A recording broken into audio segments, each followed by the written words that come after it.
removal of the motion that was sent to your office, and your office facilitated the Deputy Speaker to receive these charges, so that, Mr. Speaker, we don't turn our Senate into a kangaroo court.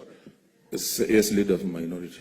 Mr. Speaker, since Senator Murkomen is insisting on this question, let him cite the constitutional provisions that require that in such a motion, sit down. You know, you don't know even the standing orders. Mr. Speaker, see what he's looking at, doing. Senator Murkomen.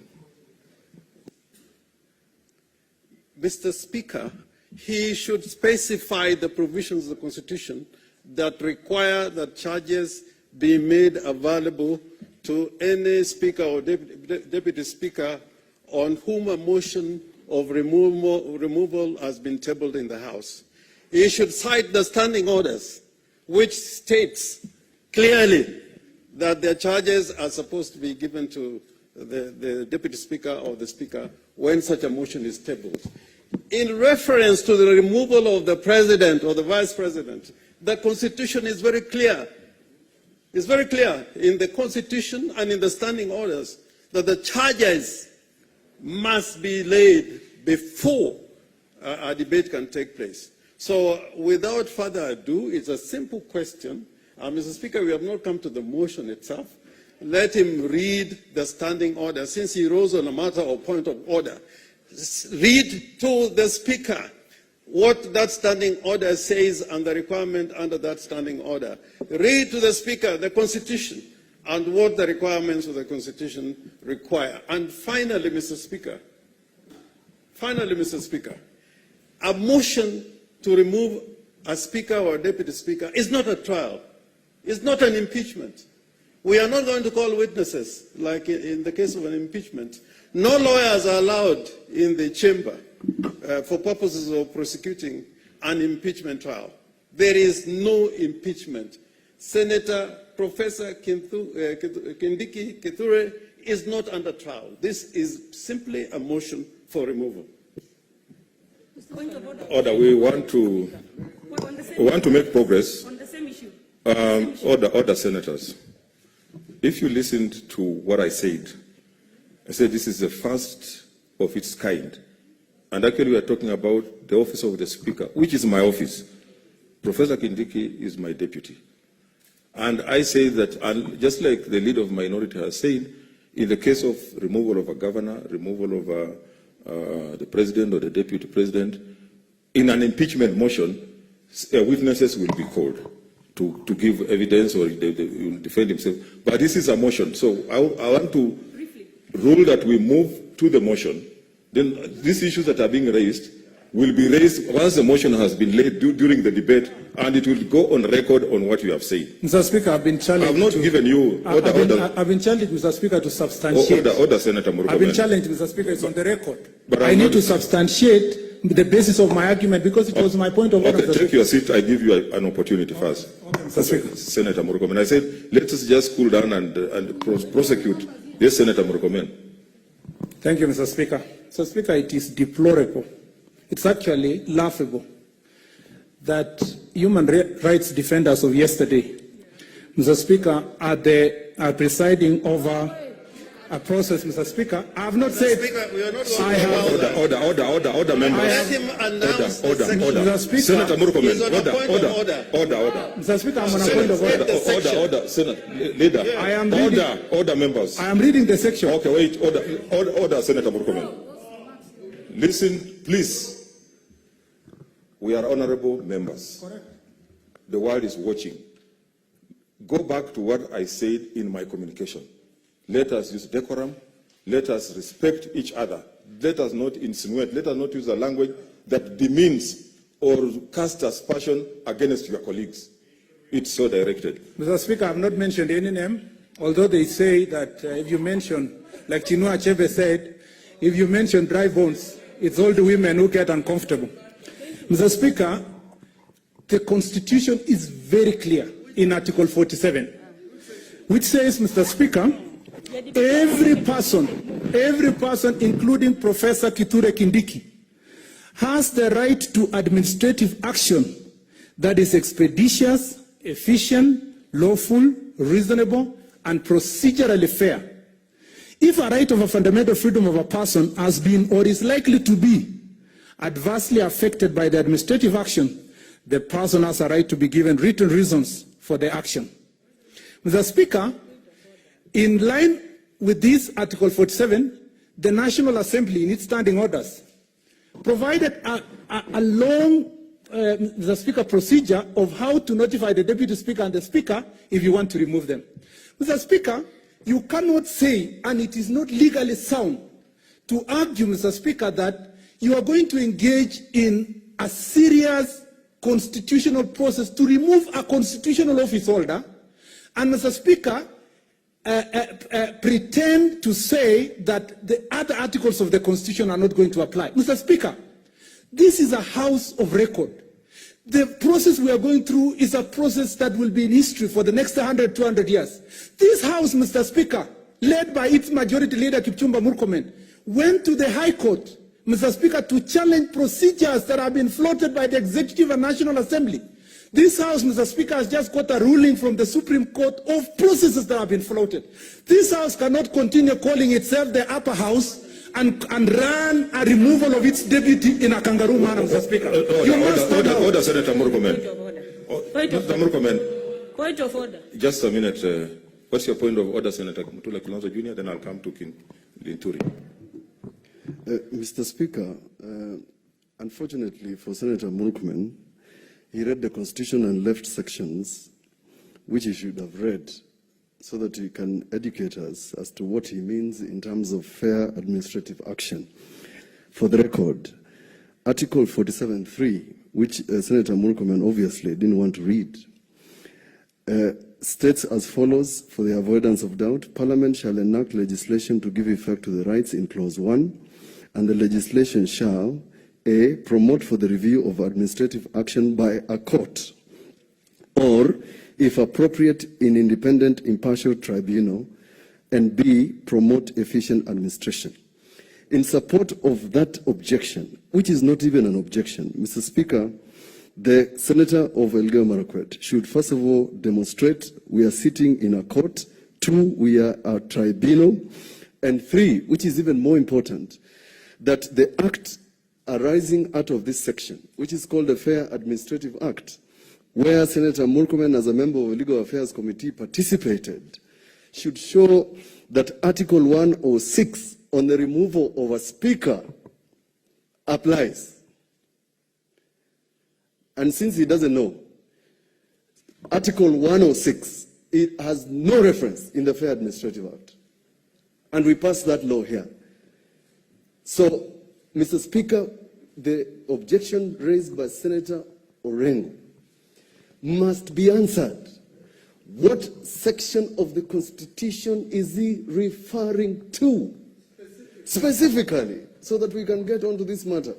Mr. Speaker, I don't want to belabor the point. The question... Okay, just a minute, Senator Orengo. The question was directed to the Speaker. It was very clear to know whether a process took place between the notice of motion and whether the Deputy Speaker was notified of any charges that, Mr. Speaker, support the motion, or reasons even that support the motion, because that is the briefest motion I've ever seen, to say, Mr. Speaker, we just want to remove the Deputy Speaker. Now, Article 47. Mr. Speaker, I don't know how Mutula Kilonzo has his moments of brilliance when he wants, the Senator Makweni. But when he wants to cover, Mr. Speaker, the truth, he cannot hide that truth in Article 47.3. 47.3 says, beyond the administrative procedure that is required, the law also must provide that any person who is not going to be happy with that procedure must have a process of going to a tribunal or to a court. Mr. Speaker, that is very clear. You can't lie to me that in any... Mr. Speaker, if you read Chapter 4 of the Constitution, if you read all of Chapter 4 of the Constitution, Mr. Speaker, we are about to walk into a very dangerous place. And I tell you, Mr. Speaker, it will be Professor Kithure Kindiki today.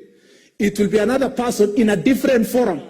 We cannot, as a Senate, pretend to push for processes elsewhere and, Mr. Speaker, come here to run a kangaroo process. Okay. Order. Out of you've been... Mr. Speaker, yes. you've had Senator Murkomen referring to the Senate as a kangaroo court continuously. And he should not be addressing us if he thinks we are a kangaroo court.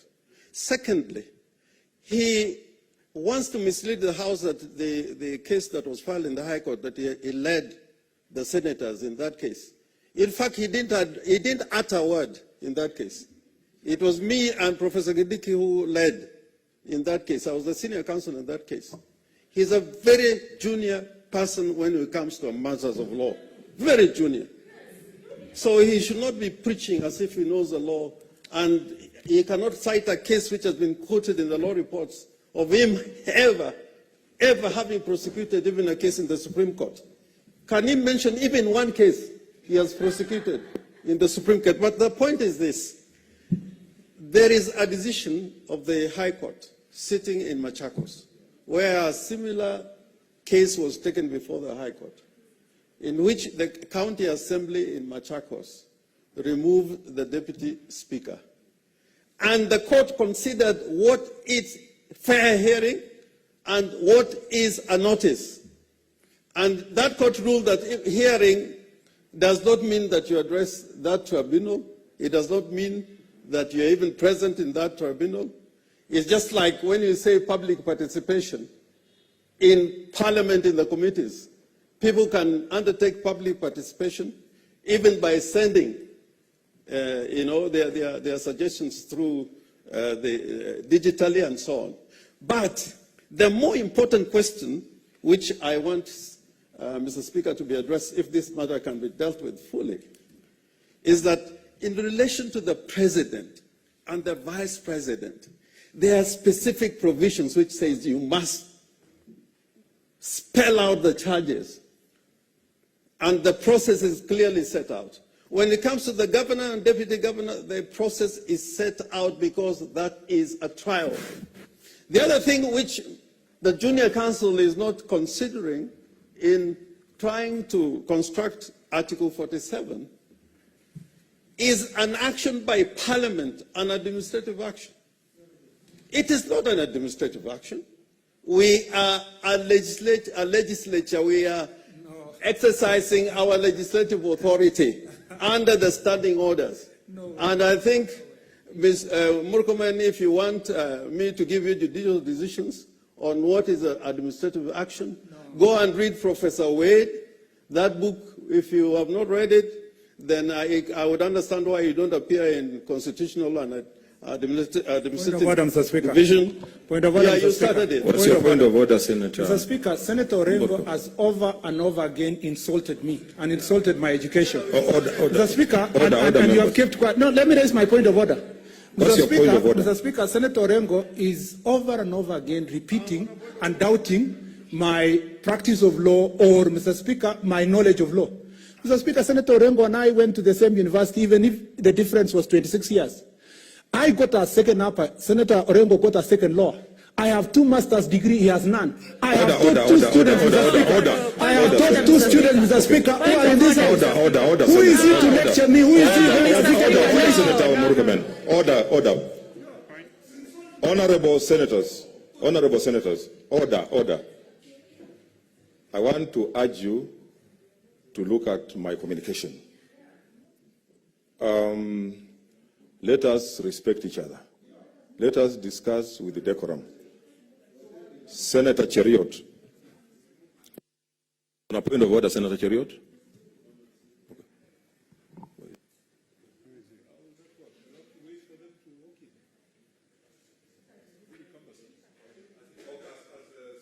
It comes, the 2 leaders, we have 3 extra members in the chamber, so you'll have to decide the 3 who go out. They're sitting. First come. Both sides. Point of order, Mr. Speaker. Point of order, Mr. Speaker. Point of There are 3 extras, so you decide. Yes, Senator Ochila Yako. Mr. Speaker, this is very simple.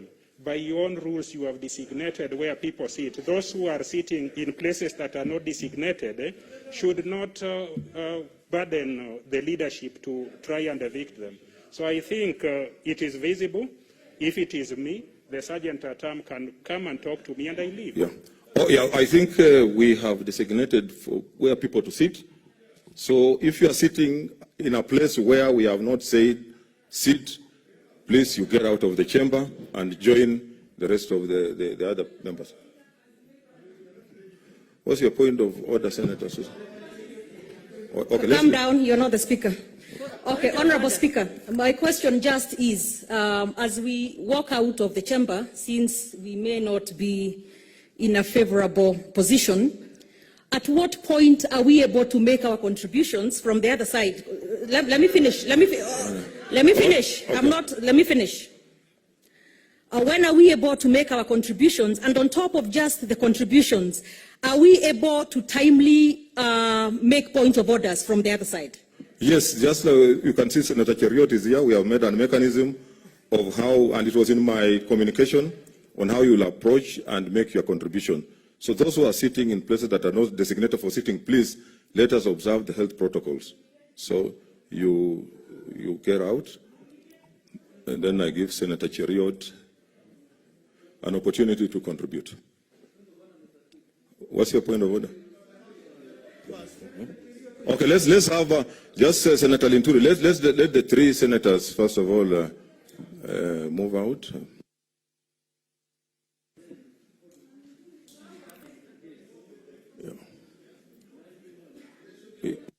Let us have order.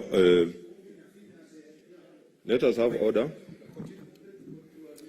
Okay. Mr. Speaker, then if that is the case, I think is order, Senator Linturi. Order, Senator Linturi. Let's hear him then. Cheriot is no. Order. I have made a ruling. Honorable senators, I have said if you are sitting in a place that is not designated for sitting, please leave the chamber. I'll give you an opportunity from where the other senators are sitting to be able to contribute so that we make progress. It is so ordered. So that we give Senator Cheriot an opportunity.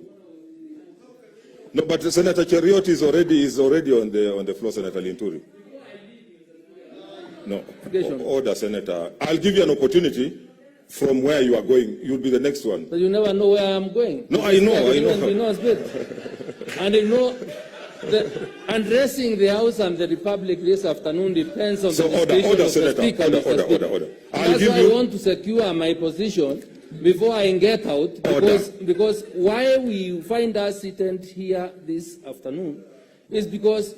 Order, Senator. I'm on my feet. Oh. Order. I have said I'm going to give you an opportunity. You are the next one. I'm going to give an opportunity after Senator Cheriot. You cannot be, both of you, on your feet. Let us respect that. I'm going to give you an opportunity to make your contribution. Okay, Sergeant at Arms, can you make sure that those who are sitting in places that are not designated, please leave the chamber so that we make progress?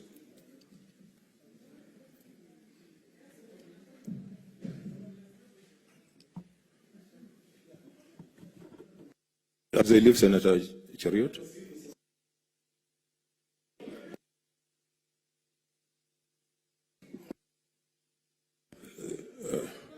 Honorable senators, make our work easier. So, thank you. Senator Kwamboka, be orderly. Be orderly.